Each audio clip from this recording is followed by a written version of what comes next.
오늘 말씀은 마태복음 13장 24절에서 28절입니다. 저희가 함께 읽겠습니다. 시작. 예수께서 그들 앞에 또 비유를 들어 이르시되 천국은 좋은 씨를 제 밭에 뿌린 사람과 같으니 사람들이 잘 때에 그 원수가 와서 곡식 가운데 가라지를 덧뿌리고 갔더니 싹이 나고 결실할 때에 가라지도 보이거늘 집 주인의 종들이 와서 말하되 주여 밭에 좋은 씨를 뿌리지 아니하였나이까. 그런데 가라지가 어디서 생겼나이까. 주인이 이르되 원수가 이렇게 하였구나. 물론 이제 오늘 읽은 구절은 사실은 뭐 중심적인 내용의 구절은 아닙니다. 중심적인 얘기하다가 이게 이제 본문은 보통은 아닌데 오늘은 제가 그 앞부분을 뒤에서 얘기하려고 뒷부분을 먼저 인용을 했습니다. 제가 지난주에 이제 말씀을 준비하고 묵상하면서 드는 생각이 뭐냐면, 그 사탄은 쉬지도 않는구나. 근면하구나. 칭찬하는 건 아니고, 쉬지 않고 일하고 잠도 안 자는구나, 얘는. 그런데 우리는 자고 있구나. 이러면 이게 게임이 되는 걸까?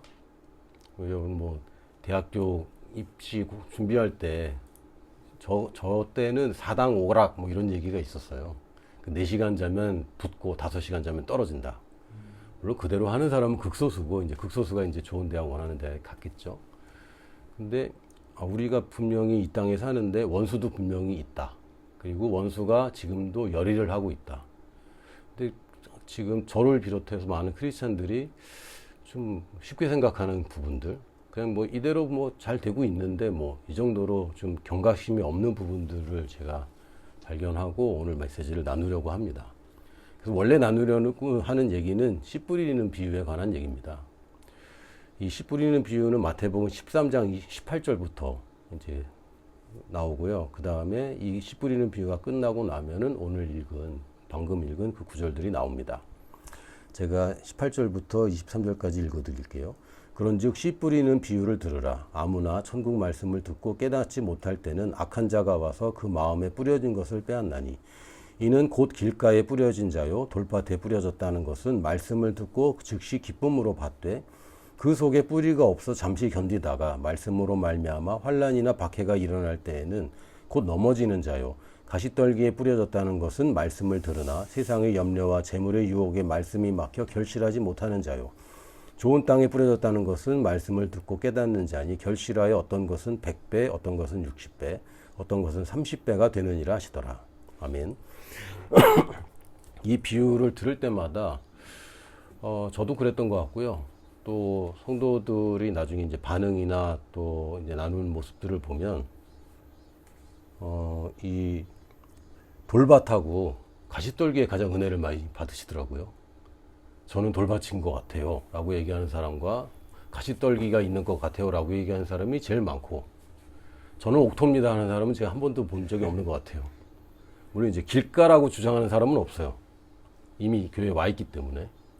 대부분 우리가 씨름하는 게 돌밭이냐 또 가시떨기에 뿌려졌냐 뭐 이런 얘기를 자꾸 이제 생각을 하는데, 일단 성경에 뭐 여러 가지 우리가 캐치할 수 있고 원리들이 숨어 있습니다. 그냥 격가지처럼 지나가는 말 속에도 우리가 깨달아야 되고 알아야 될 부분들이 다 당연히 있는데, 그럼에도 불구하고 가장 중요한 거는 사실 예수님이 말하고자 하는 바겠죠.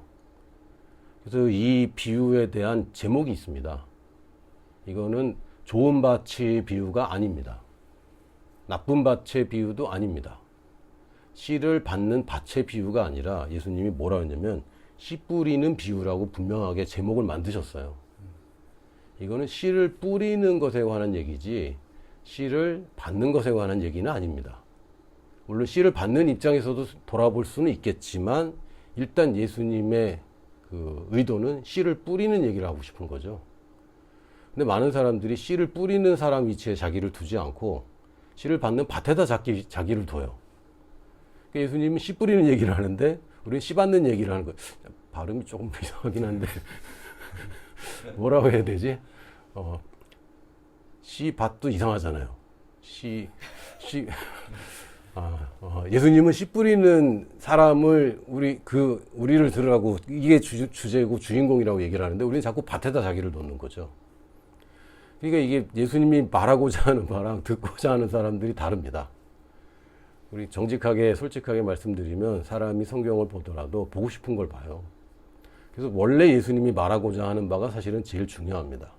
그 다음에 그거를 충분히 듣고 나서 그 다음에 또 뭐 숨어져 있거나 깊은 내용을 깨닫게 되는 것이 좋은 것이지, 예수님이 말하고자 하는 바는 잘 모르겠고 씨를 뿌리는 자에 대한 비유구나, 씨를 뿌리는 비유구나, 여기에 은혜를 받아야 되는데 돌밭에 가시떨기에, 왜냐면 자꾸 이 모습에 자꾸 자기가 투영되는 거죠. 그런데 예수님은 지금 씨 뿌리는 얘기를 하는 겁니다. 물론 밭에 관해서 더 얘기를 많이 했지만 씨 뿌리는 사람의 입장에서 밭을 보는 얘기를 하는 것이지, 너희들은 밭이야, 그럼 밭의 비유죠. 이거는 예수님은 씨 뿌리는 일을 얘기를 하셨습니다. 근데 이 마태복음 13장 18절에서 23절만 보면 씨를 뿌리면 뿌린 대로 나온다라고 얘기하는데, 24절부터 28절에 보면 안 뿌렸는데도 뭐가 나와요. 안 뿌렸는데도 뭐가 나오는 게 아니라 내가 안 뿌리면 내가 원하는 게 안 나오고 이 원수들이 원하는 것들이 나온다는 얘기입니다. 그래서 우리는 그걸 받지 말아야 돼, 혹은 좋은 밭이 돼야 돼 라고 이제 그 예수님의 말씀을 우리가 받아들여 그거를 우리의 반응이라고 이제 생각하는데, 예수님께서 하시고자 하는 얘기는 네가 안 뿌리면 원수가 뿌리고 네가 뿌려도 원수는 뿌린다. 그러면 우리는 어떻게 해야 될까? 씨를 뿌려라. 좋은 밭에 씨를 뿌려라. 이게 예수님이 전하고자 하는 메시지입니다. 땅은 선택이 없고요. 여기서 땅이 이제 우리 마음이라고 그랬는데, 한국어 성경에는 마인드도 마음이라고 번역했고 하트도 마음이라고 번역을 했어요. 근데 이게 완전히 다른 단어입니다. 헬라어에도 다른 단어입니다. 그래서 특히 하트, 이 뭐 심령이라고 번역이 된 부분도 가끔 있는데, 이 카르디아라는 단어인데 이 굉장히 어렵습니다. 왜냐하면 영과 혼과 몸을 나눠서 어디서 어디까지가 영이고 어디부터는 혼이고 어디부터는 몸인지 구별이 굉장히 어려워요. 예전에는 저는 영과 혼은 나누기 어렵고 혼과 몸은 그래도 구별이 쉬운 거 아니냐라고 생각을 했는데, 과학이 발달하고 의학이 발달하니까 혼하고 몸하고 그냥 구별하기 어려운데, 호르몬과 전기작용이 내 혼인 거죠.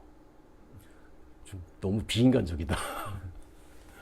근데 의사들 말이나 또는 뭐 과학 뭐 이런 걸 읽어보면 지금 뭐 육체와 나의 지금 생각, 이거 너무 밀접하고 구별하기가 쉽지 않습니다.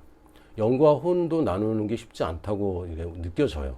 근데 성경은 말씀은 영과 혼을 나누어 쪼갠다 라고 분명하게 얘기하고 있기 때문에 영과 혼은 구별돼야 되는데, 이 대부분 성경에 마음이라고 쓰여진 곳에 마인드라고 나와 있으면 그것은 주로 혼적인 생각들을 얘기하는 경우가 제일 많고요.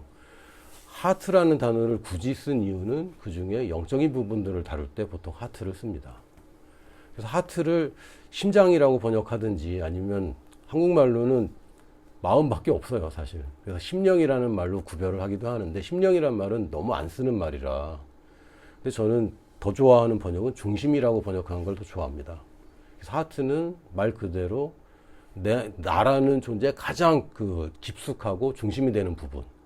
그게 이제 중심에서 심자도 이게 마음 심자잖아요. 하트를 얘기합니다. 그래서 그 중심에 뿌려진 것에서 열매가 나오는데 이걸 이제 밭으로 비유를 하셨습니다. 그래서 우리 하트는, 우리의 중심은 사실은 선택권이 없어요. 누가 와서 뿌리면 다 받습니다.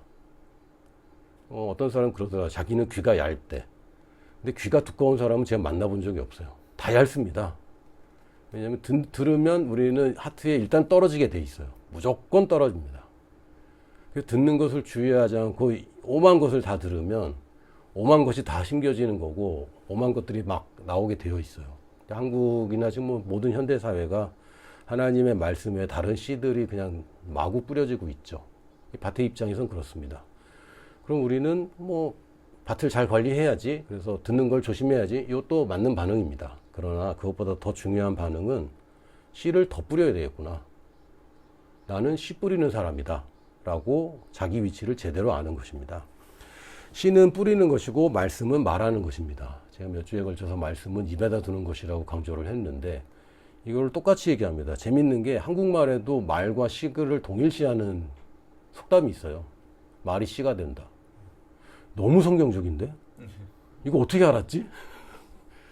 정말 그 조상들은 그 한 명이었던 게 분명한 것 같습니다. 이 말이 씨가 된다는 개념을 예수님도 말씀하셨을 뿐만 아니라 한국 사람들도 다 알고 있어요.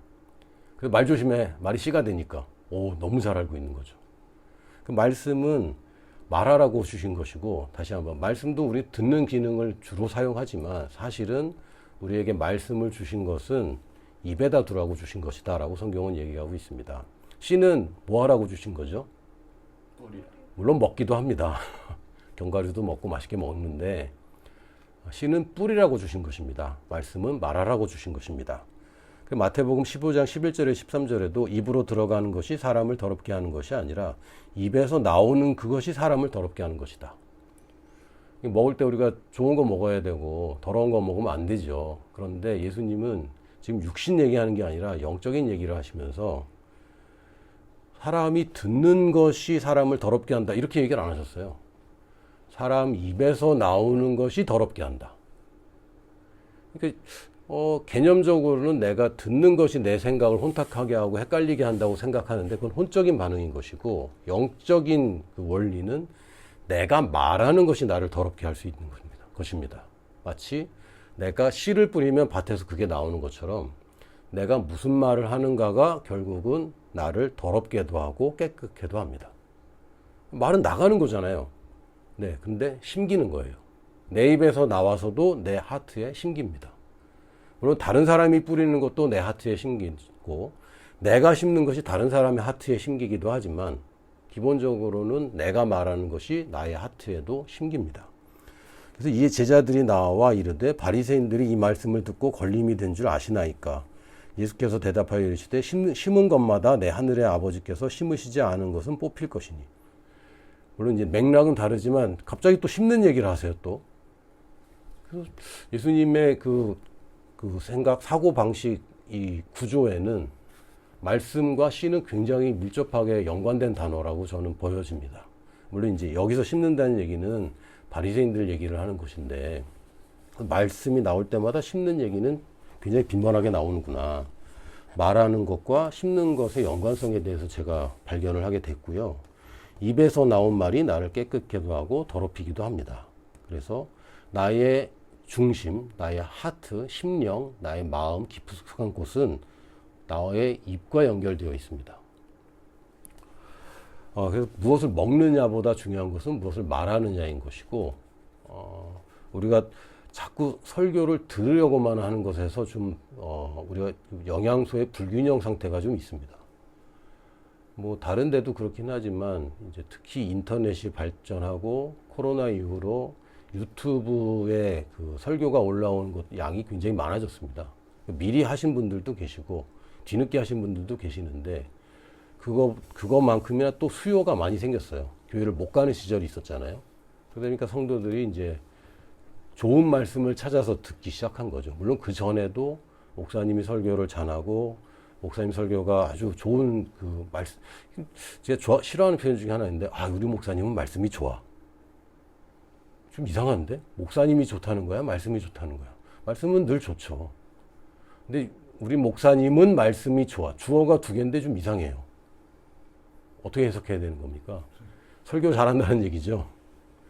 근데 뭐 설교 잘하는 거 중요하고 특히 제가 하는 일 중에서 이 교회에 맡은 역할이 설교하는 것에 제가 하는 일 중에 비중이 크기 때문에 저는 굉장히 중요하게 생각하지만 전체 예배에서 또 교회 생활에서 설교의 비중이 너무 높은 것이 좀 특징 중에 하나입니다. 설교 좋은 목사님들 따라다니고 그런데 그 목사님이 제자가 되지는 않고 듣는 걸로 끝나고 이건 좀 심각한 문제일 수 있습니다. 근데 성경에서는 듣는 것이 결국 믿음이 된다고도 얘기를 하지만 한편으로는 내가 말하는 것을 내가 갖는 것이고 갖는 것이 어떻게 갖습니까? 내 심령에 씨가 심어지면서 그것이 열매를 맺는 것입니다. 그럼 내가 그걸 갖는 거죠. 그래서 내 말은 씨이고 씨를 심으면 나옵니다. 여러분이 심는 것마다 나온다고 생각하면 아무거나 막 던지지는 않을 거예요. 그래서 가려서 하겠죠. 로마서 10장 8절에도 보면 그러면 무엇을 말하느냐? 말씀이 내게 가까워 내 입에 있으며. 말씀이 어디 있다고요? 내 입에 있는 겁니다. 내 마음에 있다 하였으니 곧 우리가 전파하는 믿음의 말씀이라.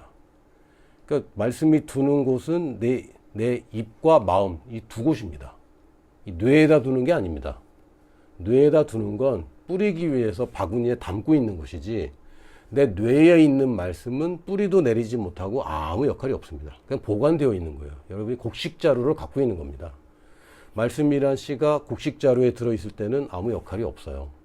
이거를 뿌리면, 내 입으로 말하면 이게 뿌리는 것이고, 이것이 내 하트에 심기면 그때부터 열매를 맺게 됩니다. 그럼 우리는 부지런히 씨를 심어야 되겠죠. 우리는 씨를 뿌리는 사람입니다. 물론 나뿐만 아니라 다른 사람에게도 부지런히 뿌리는 사람입니다. 사탄은 여전히 나한테 계속 가라지를 뿌려대고 있고, 내 주변에 내가 영향력을 미치는 그 사람들에게도 계속 가라지를 뿌리고 있습니다. 근데 나는 입을 다물고 있어요. 어떤 경우에는 어떤 한 사람이, 이 사람이 말씀을 들을 수 있는 통로가 오직 전 지구에 나 하나일 때도 있습니다.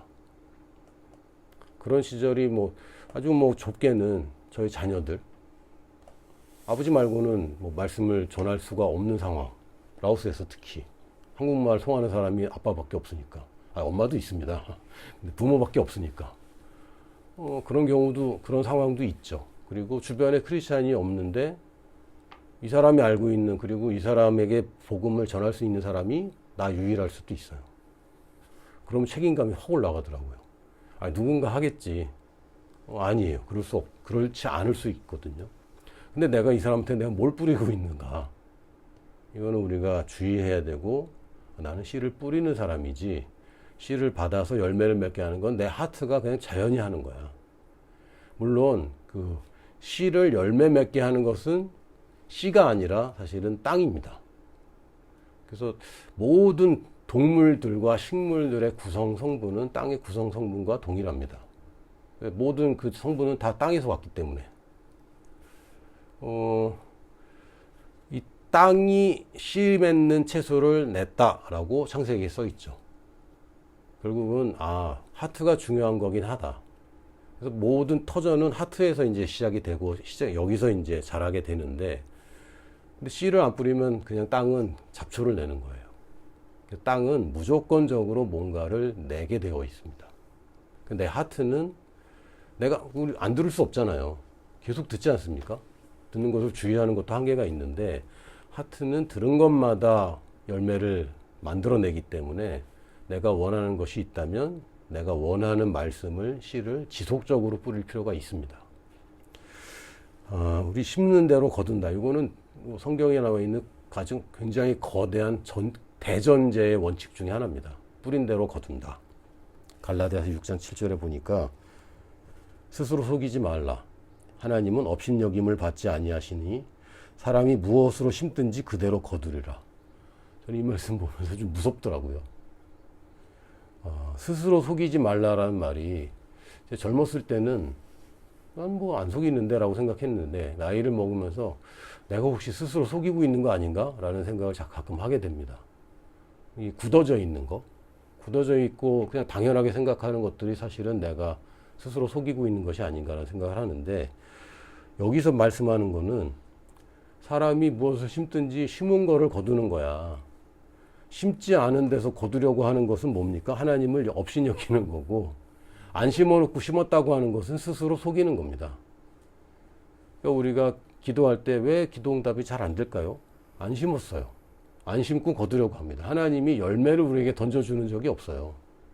우리에게 씨를 주시고, 씨를 심고 자라게 하는, 씨를 심는 거는 내가 하는 것이고, 자라게 하는 것은 나의 하트가 하는 겁니다.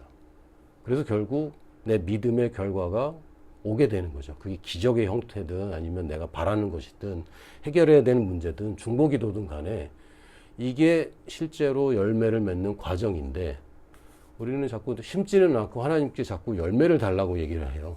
결과를 달라고. 근데 그거는 사실은 스스로 속이는 것이고 하나님을 업신여기는 거래요. 난 모른 채도 이 하나님이 제시하시는 방식대로 하지 않고 내 방식대로 자꾸 하나님한테 요구를 하는데, 하나님은 아니야, 네가 씨를 심으라고 내가 말씀이라는 씨를 줬고 그걸 심어라. 하나님 사과를 주시옵소서. 뭐라 그래야 됩니까? 씨를 심어라. 사과 씨를 심어라라고 얘기하는데 우리는 자꾸 사과 달라고 얘기하는 격입니다. 근데 이게 결국엔 하나님을 업신여긴다고 표현을 했어요. 그러니까 하나님 말씀대로 안 듣고 빨리 내놓으라고 하는 것밖에 안 되는 거죠. 제가 이 말씀을 다시 새롭게 보면서 내가 하나님을 의도적으로 업신여긴 적은 없습니다. 어저께 누가 뭐 하나님한테 화났다고 이렇게 표현하시긴 했는데, 그렇다고 하나님한테 욕을 하지는 않았을 것 같고. 하셨나요, 혹시? 그러니까 그래서 내가 의도적으로 하나님을 깔보거나 그런 적은 없는데, 내가 뭔가 이 말씀을 제대로 활용하지 않은 것이 하나님을 업신대 여긴다고 성경이 말하고 있다면 끔찍한 일이구나 라는 생각을 하게 됐습니다. 뿌리지 않은 것을 거두는 것은 복음이 아닙니다. 이건 기복신앙이지. 그래서 복음을 들으면 처음엔 너무 좋아요. 근데 결국은 내가 다 해야 되는 거네, 이제. 싫은데? 하나님이 다 해주면 좋겠는데? 이게 사실은 뭐 대부분의 반응들입니다. 복음을 잘 살펴보면 구원해주고 너에게 새 생명을 준 것까지는 내가 해준 거야. 그럼 왜? 네가 못하는 거니까. 우리가 못하니까. 죄인이 어떻게 죄인을 깨끗하게 해요. 제가 예전에 군대 있을 때 논산훈련소에서 훈련을 받았는데, 그때 재밌는 경험을 했어요. 지금 보면 재밌지만 그때는 끔찍했습니다. 논산 주변이 옛날에 황산벌, 그러니까 황토흙 지대예요. 비가 오는 날 유격 훈련을 했습니다. 그 군대 훈련은 비가 온다고 쉬지는 않아요. 하는 얘기가 전쟁이 뭐 날씨 따져서 전쟁하냐 이러면서 똑같이 훈련을 하는데, 문제는 이제 안경을 낀 게 너무 불편한 거예요. 비만 맞아도 앞이 잘 안 보이고 위험하잖아요. 근데 흙탕물이 묻는 거죠. 근데 온몸이 다 그 진흙범벅이 돼서 내 안경을 닦으는데 닦으면 닦을수록 더 더러워져. 그래서 누구 하나 좀 닦아줄 놈 있나 봤더니 다 나랑 똑같아. 이게 죄인들의 상태입니다. 더러워서 닦아야 되는데 답이 없네. 이거 어떡하지? 뭐 불교 같은 경우는 욕심을 버려. 안 닦이는데? 그래서 오신 분이 순결하신 예수님이 와서 우리 대신 다 뒤집어 쓰고 닦아 주신 거예요. 이거는 우리가 못하는 겁니다. 그런데 원래 하나님이 아담을 창조할 때 관상용으로 창조하신 거 아니잖아요. 예쁘다. 아무것도 하지 말고 내가 다 해줄게. 뭐 옛날 바비 인형 가지고 놀듯 그거 하려고 하나님이 아담 창조하신 게 아니라 하나님의 대리인으로서 책임도 지고 권리도 갖고, 그러니까 하나님의 형상을 닮은 존재를 창조하신 것이고, 우리가 회복된 것은 이 땅에서 구원받아서 그냥 하나님의 축복 누리다가 잘 누리고 가면 좋겠고, 못 누리다 가면 천국 가서 누리고, 이게 우리에게 주신 새로운 인생이 아닙니다. 하나님은 우리가 하나님의 아들과 딸로서 성장하고 성숙해져서 하나님이 만약에 이 땅에 사람이 되어서 오셨다면 하실 일들, 다시 얘기하면 예수님이 이 땅에서 어떠하셨든지 우리가 그러하다라고 성경은 얘기합니다. 그러니까 우리가 밭에다가 자꾸 그림을 갖다 대고 나는 밭인데 옥토가 돼야 되는데, 요거는 맞는 그림이 아니라 내가 씨를 뿌리는 사람이다. 그래서 이제 복음을 제대로 알게 되면은 내가 뿌린 대로 내가 거둔다고 별로 안 좋아하더라고요, 사람들이. 네가 뿌리고 네가 거두는 거야. 안 좋아하고 그냥 주시면 안 될까요? 하나님은 사랑하시고 축복하십니다. 이런 말을 더 좋아하지. 그게 틀렸다는 얘기는 아닌데, 이제는 너도 심어야 돼. 그리고 네가 심는 걸 결국은 거두는 거야. 이거는 좀 별로 안 좋아하는 것 같습니다. 근데 이게 복음이에요. 내가 결정할 수 있다는 거. 나한테 내가 그런 권리를 가져도 되나? 내가 감히 그런 권리를 가져도 되나? 근데 하나님이 나한테 그걸 맡기셨다는 겁니다. 전 세계의 모든 민족이 복음을 전해야 된다고 맡기신 것은 부담스러워, 무게가 아니라 이걸 내가 맡아도 되나? 감사합니다라고 우리가 붙잡아야 될 것입니다. 이건 하나님이 나에게 주신 소명이거든요. 씨를 뿌리는 것은 우리에게는 굉장히 큰 축복입니다. 다시 말씀드리면 씨를 뿌리고 밭에선 열매가 나는데 그 열매는 누구 거죠? 씨 뿌리는 사람 겁니다. 밭의 거가 아니에요. 그러니까 나보고 씨를 뿌리라는 얘기는 많이 벌으란 얘기죠. 그러니까 씨를 뿌리라는 걸 너무 의무감으로 나도 나한테 뿌려야 돼. 또 사람 만나면 복음을 전해야 돼. 라고 지금 예수님 그런 생각은 1도 없으세요. 씨를 뿌리면 거두면 내 거잖아요. 이 축복의 말씀인데 자꾸 이게 막 의무 같고 부담 같아. 아닙니다. 축복의 말씀입니다. 그 이삭 같은 경우도 참 복음적으로 축복을 받은 사람이라고 저는 믿습니다. 야곱을 좋아하는 사람, 아브라함 좋아하는 사람, 이삭을 좋아하는 사람이 있는데 저는 좀 이삭을 좋아하는 파입니다. 부끄럽지만 좀 게으른 게 아닌가 싶기도 합니다. 이삭 보면 뭘 열심히 한 게 기록된 게 하나도 없어요. 야곱은 뭐 계속 열심히 하잖아요. 이삭은 열심히 한 게 없거든요. 그리고 이삭이 뭐 잘했다는 얘기는 제가 좀 없는 것 같습니다. 성경에. 뭐 어떤 분은 아버지가 죽이려고 그럴 때 가만히 있었다 이렇게 얘기를 하는데 제가 생각할 때는 가만히 있지 않았고 아버지가 아들을 묶었다. 성경에 나와 있잖아요. 가만히 있을 놈이었다면 안 묶었겠지. 아버지가 묶었다는 얘기는 아버지는 이삭을 안 믿었습니다. 죽인다고 그럴 때 죽이세요. 그럴 거는 기대하면 안 되죠. 그래서 이삭은 아버지 따라갔다가 묶여서 죽임 당할 뻔했던 거 그거 하나? 그거 말고는 딱히 뭐 이삭이 믿음으로 뭘 했다 이런 얘기는 없고요. 이삭이 했던 칭찬이 딱 하나가 있습니다. 뭐냐면 이삭은 아들을 축복했다. 이게 히브리서에 적혀 있는 이삭에 대한 좋은 한마디입니다. 이삭은 믿음으로 야곱을 축복했다. 끝. 그건 나도 한다.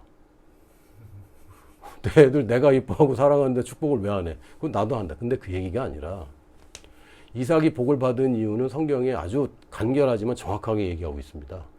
이삭이 하나님이 뭘 하라는 게 아니라 야, 뭐 다른 환경 보지 말고 이집트 갈 생각하지 말고 그냥 거기 있어. 이사 가지 마 라고 할 때 이삭이 거기 이사를 가지 않았고 그 해에 수확을 100배를 얻었습니다. 여러분 연봉이 얼마인지 생각해 보면 감이 확 와요. 내 연봉이 만약에 3천만 원이다. 100배면 얼마입니까? 3억. 네? 30억. 네. 아니 3천만 원에 100배가 3억이라니. 연봉이 30억이네. 1년 일하면 재단 하나 세울 수 있다. 이런 거죠. 그러니까 이게 우리는 감이 안 잡히는데 뭐 100배의 수확 그러면 뭐 많구나 생각하는데 연봉이 100배다 그러면 저는 굉장히 그 감이 잘 오더라고요. 근데 이유가 뭐냐면 성경에 얘기가 뭐라고 돼 있냐면 왜 100배로 축복했죠? 근데 그 앞에 무슨 얘기가 나오냐면 내가 네 아버지한테 약속을 했어. 아브라함이 낳는 아들을 내가 아브라함과 똑같은 축복을 하기로 약속했어. 요 얘기가 있습니다. 그러니까 이삭은 아버지 잘 둬서 축복받고 살았어요. 우리 크리스찬도 마찬가지입니다.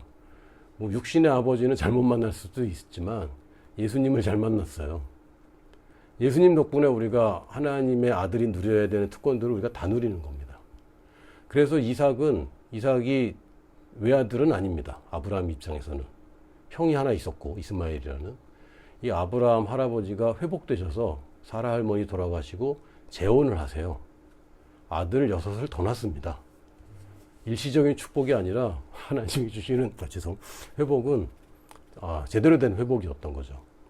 근데 유산은 누구만 받았다고요? 네, 이삭만 받았습니다. 성경에 그렇게 나와 있어요. 이삭의 그 부인을 얻기 위해서 아브라함의 종이 이제 아브라함 친척집 그 동네로 가잖아요. 가서 정확하게 얘기합니다. 아브라함이 부자인데 아들 이삭에게 모든 유산을 다 물려줬다. 그러면서 이제 며느리감을 이제 데려오는 과정이 있습니다. 물론 다른 아들들도 좀 주긴 했어요. 그러나 가장 중요한 유산인 아브라함의 후손, 단수라고 적혀 있는 아브라함의 후손이라는 유산은 이삭만 받았습니다. 그래서 이삭이 알고 있는 거는 자기가 이 유일하고 어마어마한 유산을 받았다는 걸 이삭이 믿고 있어요. 그래서 아들이 쌍둥이 둘인데도 둘 다 똑같이 축복을 안 하고 한 사람만 하는 겁니다. 왜? 메시아가 오는 혈통은 하나거든요. 그래서 에서가 받으려고 했는데 야곱이 그걸 가로챘죠. 그 나중에 에서가 울면서 나도 달라고 그랬더니 이게 축복인지 저주인지 애매한 축복을 해주죠. 너는 동생의 종이 될 거야.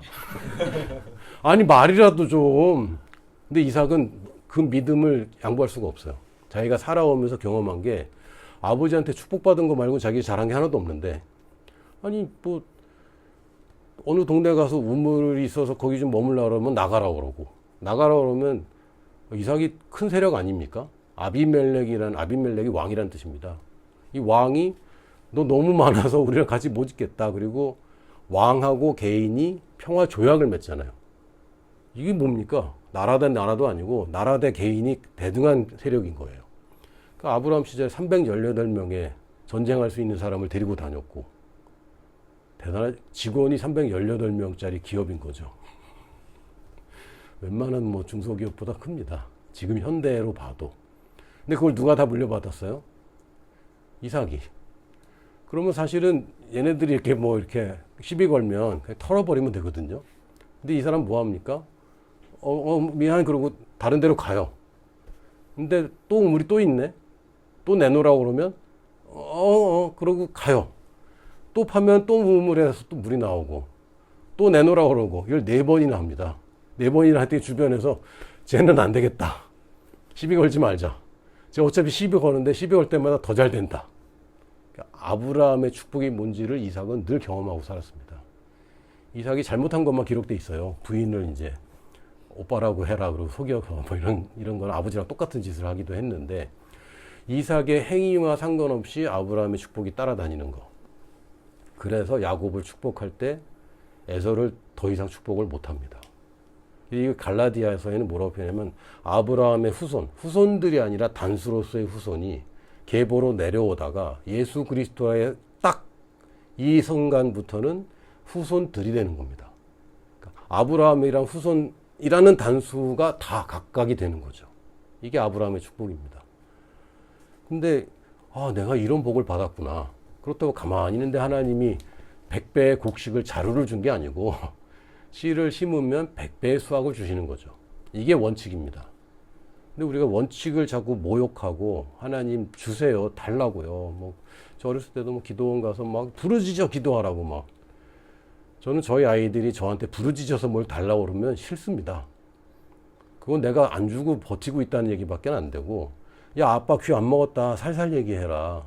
그리고 아빠를 이해시켜. 네가 뭐가 필요한지를 얘기를 해 라고 하는 게 정당하지. 애가 막 아빠 밥을 주시옵소서 이러면 고하잖아요. 이건 되게 이상한 관계인 거죠. 근데 우리는 어떻게 배웠냐면 하나님께 막 부르짖으라고. 그건 구약시대의 유대인들은 그렇게 해야 돼요. 왜? 아들이 아니잖아요. 아들이 아닌 사람들은 부르짖어야 됩니다. 근데 딸이 아빠한테 부르짖는다? 아들이 엄마한테 부르짖는다? 여러분 부모님한테 소리 크게 낸 적이 있어요? 나이 먹고 그러면 안 되죠. 근데 그 얘기는 뭡니까? 내가 화났다는 것밖에 안 되지 않습니까? 왜 나를 돌보지 않냐고 막 분노한 것밖에 안 됩니다. 뭐 물론 내가 이제 갈급함이 있고 막 크게 기도하고 하는데 하나님 들으라고 크게 기도하는 건 너무 아이러니고, 내가 나 스스로 이제 힘을 내서 크게 기도할 뿐입니다. 그래서 뿌리지 않은 것을 거두는 것은 복음이 아니다라는 거. 복음에서는 안 뿌렸는데 거둔다는 얘기는 예수 그리스도 말고는 없습니다. 예수 그리스도는 우리가 안 뿌렸어요. 보내달라고 요청한 적도 없어. 하나님 그냥 일방적으로 보내줬는데, 와 이렇게 좋은 걸? 상의도 없이요? 상의하면 네가 안 받으려고 할 거잖아. 그래서 그냥 보내준 겁니다. 근데 그 이후에는 이제 우리의 몫입니다. 말씀을 나 스스로에게 말하고 다른 사람에게 말하는 것. 즉 나 스스로와 내가 경영해야 되는 나의 세계에 말씀의 씨를 뿌리는 것은 이제 내 책임이고, 그 씨를 뿌릴 때 그 열매가 나오는 것이 하나님의 약속이지, 안 뿌려놓고 달라고 얻어내는 것은 하나님의 약속이 아닙니다. 어색하고 어설프고 나는 여전히 막 그 돌짝밭 같기도 하고 또 뭐 가시떨기 같기도 한데, 그래도 내가 원하는 걸 뿌려서 하나라도 걷는 게 중요하지, 남이 뿌려서 특히 원수가 뿌려놓는 거 그냥 내버려둬서 거두는 것은 우리가 이제는 이제 고만해야 됩니다. 그래서 많은 사람들이 난 신앙생활도 열심히 하고 기도도 하고 근데 하나님이 안 막아주세요. 그렇죠. 왜? 하나님이 막아주는 게 아니거든요. 나보고 씨를 심으라고 했고 그 뿌린 것을 내가 거둡니다. 내가 안 뿌리면 나쁜 놈들이 뿌린 걸 거두게 돼 있어요. 가끔은 원수가 뿌려서 그 원수의 결과가 나왔는데 하나님이 주신 거라고 착각할 때도 있는 거죠. 이거는 매우 안타까운 일입니다. 내가 뿌리고 뭘? 말씀을. 그럼 말씀에 약속된 것을 내 심령에서 믿음으로 이게 심령에서 열매 맺는다는 게 믿음으로 반응하는 걸 얘기하고 결국 믿으면 결과를 얻게 되어 있습니다. 그래서 우리는 누구라고요? 씨를 뿌리는 자입니다. 나의 정체성은 씨를 뿌리는 자입니다. 목사만 설교하는 자가 아니라 여러분도 만나는 사람들에게 복음을 말하는 사람입니다. 하나님의 말씀대로 말하는 사람입니다. 하나님의 말씀이 아닌 것을 뿌리지 마세요. 안타깝잖아요. 저는 이제 제가 제일 반성이 많아요. 자녀들한테 잘못된 거 뿌린 적이 사실 많거든요. 끔찍하죠. 가끔 보면은 얘가 왜 이럴까? 내가 뿌렸지. 가끔은 얘가 왜 진짜 이해 안 될 때 있거든요. 그럼 저러면 안 되는데 저거를 왜 저럴까 그러는데 제일 많이 뿌린 사람이 저거든요. 그 결과를 얻고 있는 겁니다. 말씀은 여러분이 안 좋은 씨라면 뿌리지 마세요. 안 좋은 말이라면 안 하는 게 차라리 낫지만 근데 성경은 말하지 마. 침묵이 금이야. 이렇게 얘기하지 않습니다. 막 뿌려. 뭘? 말씀을. 입을 다무는 거는 답이 아니고 더 말씀을 말하는 게 답입니다. 유해균을 죽이는 게 답이 아니고 유익균을 늘리는 게 답입니다. 마찬가지로 우리가 말씀을 더 뿌리는 삶으로 여러분들이 오늘 다짐하시기를 예수님 이름으로 축복합니다. 아멘.